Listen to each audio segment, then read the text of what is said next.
So how do you fight a menace like this, one that can surface without warning, fire torpedoes in all directions, and then disappear?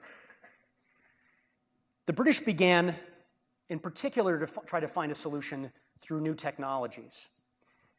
The British would begin by modifying aircraft, installing radar to try to detect surface contacts from a great deal of distance, and perhaps at night as well, something that was obviously hard to do by simply observing with your eyes. This led not just radar, but sonar and all of the other technological innovations that were introduced to try to combat the U-boat arm to a technological arms race, where each side attempted to develop new technologies that would give them the edge, either in terms of offensive or defensive equipment.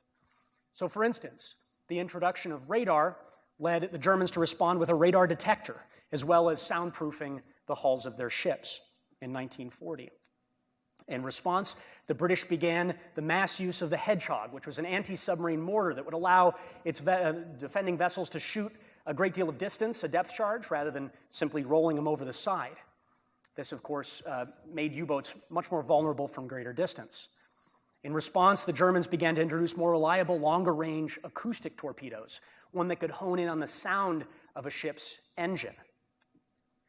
This, in turn, led the British to introduce Foxers, which were essentially pipes that would bang against each other at the rear of a ship, but from some distance away, extended out in order to confuse and cause these torpedoes to detonate prematurely. They also introduced anti-submarine airborne torpedoes that aircraft could drop from a great distance and destroy a submarine effectively from the air.